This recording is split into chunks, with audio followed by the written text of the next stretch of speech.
Alright, here we go. Quick intro. Hello, fellow adventurers. I'm Lewis Nichols. I've done a lot of world building in my life, played a lot of AD&D back in the 80s, ran a 2-year campaign in the aughts, totally homebrew. As for 5e, I played about 25 sessions in an ill-fated campaign, and now I'm 4 or 5 sessions into running my own game. For somebody that doesn't make a living as an author, I've done a lot of writing in my life. You can check out some of my work on Amazon. Google me. If you find out you like what's happening here, you can also listen to the mound of videos on this channel. Speaking of like, do the stuff. Like, sub, leave a comment. Alright, let's do this. A 6-member party is moving through a boggy section of heavy forest. The group is fighter heavy with a barb, a ranger, and a druid. However, they are only 2nd level. They are on alert, but it's been 3 days. The woods are noisy. The sounds of danger are everywhere, but everyone is effectively at max resources. The road takes a bend around a swampy pool of water, and I ask for perception checks. By the book, I suppose I could have just used passive perception and call for initiative, but I prefer allowing the group to roll. Second potentially controversial decision, I do not make the beast roll stealth.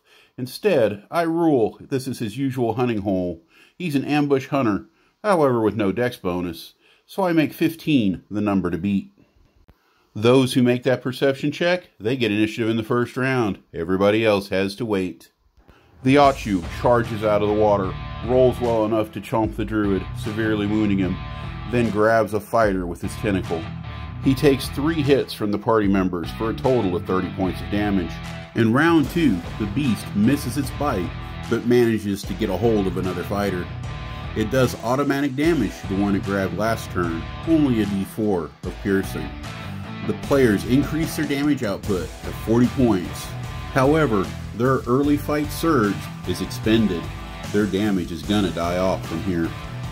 Everyone is in a precarious position.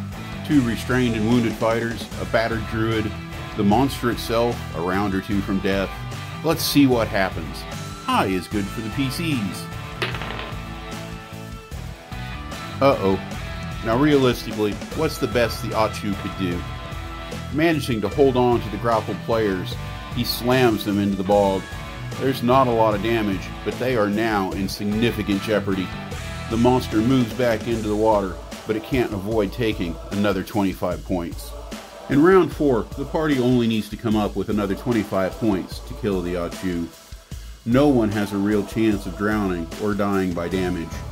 The held characters, even with some penalties for being in the water, are only going to miss so many strength checks to get away.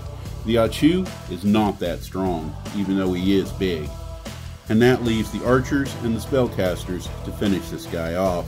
Searching the immediate area, the party finds some gold, a few potions, and maybe a super basic magical item. Alright guys, there's a lot to comment on here, so I want to hear from you. How do you run Surprise? Rules as written aren't great. What about 2nd level versus CR5?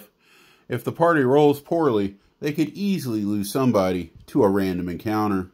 Round 1, the monster grabs 2 party members and drags them into deeper water. Or, what if the monster hits the same character with 2 bites in sequential rounds? That's a big hit for 2nd level. On the other hand, a CR3 creature might just have 60 hit points. My 2nd level party can kill an owlbear before it gets to initiatives. How does your party feel about low level death? Do you save those mismatches for boss fights? If nobody dies, is it boring? Or will they stage a rebellion the first time a character is lost? It's up to you guys to make this video interesting. Let's talk in the comments. Every one of you is important to me.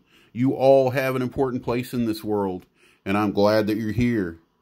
Cheers.